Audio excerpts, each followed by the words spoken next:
This is our 1920 28 horsepower Minneapolis steam engine, owned by Jimmy and Jesse White and Gib Thurman, here in southwest Missouri at Halltown, Missouri. The Ozark Steam Engine Association. Got our show coming up here in a few months featuring Case steam engines, Case tractors. Gonna have the Case 150 here this year. So you can kind of already see we're getting some of the engines out. Some have already been hydro tested for the year. Some have not yet. This is a Tuesday. I'm on vacation this week, so just trying to knock a few pet projects out. You can see our machine isn't exactly what I would call restored, but it's an extremely original machine. I'm not sure that I've actually posted many videos about it as far as talking about it goes. This one served most of its working life over in, I guess that'd be kind of central western Kansas. Built roads is what we were told. It's very original. There's our makeshift water barrel for right now. I've got new tanks going at home that I've unfortunately lost time on. I've got sheet metal for the roof I have unfortunately lost time on.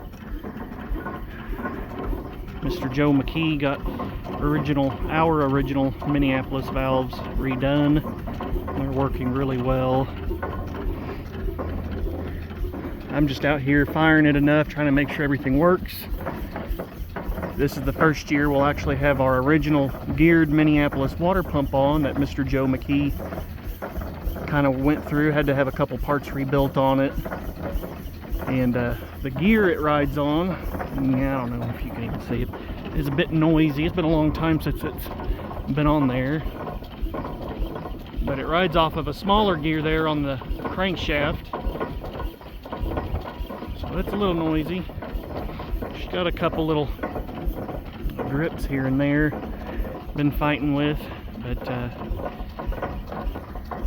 this is it. I'm gonna quit loading it up for the day.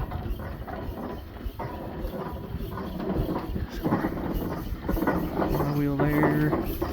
I don't have the whistle on. It's actually at home. Just got a shut-off valve on it. I went through the governor this last winter. I didn't rebuild it. It does have a little slop to it, but I got it all cleaned up because it was sticking real bad. It's a front here. Got the head tank at home as well. It's our original, well, if you want to call it an inspirator, ejector, whatever you want to call it. Basically, you have a rubber hose hooked to that, and you hook it into like a water tank or a ditch or something like that, and it will, when you turn the steam on with that valve, it'll suck in the water, comes up, and you can fill your head tank once it's there. Pickering governor, original engine 8370. This is the first year those valves have taken to leaking. We had it cleaned up a little bit. You could actually see some original paint on it as well. Some original paint on the spokes. It's got some worn gears on it. We were told it built roads. Like maybe a contractor had owned it or something like that, but it built roads. And I was just blowing it down a little bit, and apparently I got a piece of schmooze stuck in there. I'm gonna have to clean it out again. Original ash pan.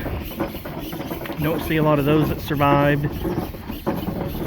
This had a broke off pipe nipple in it, but this is the original preheater drain, reinstalled last year. Put new fittings on the preheater. Now that we've got the pump on, probably this winter we'll start plumbing all that in and making it actually work again. Boy, that thing is noisy. 28 horsepower.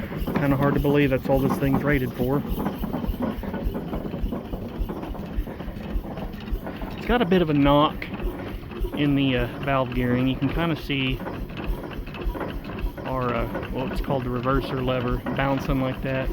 There's a small knock in it. We think we know where it's at. That's kind of a big project for this next year, other than finishing up this year's tasks.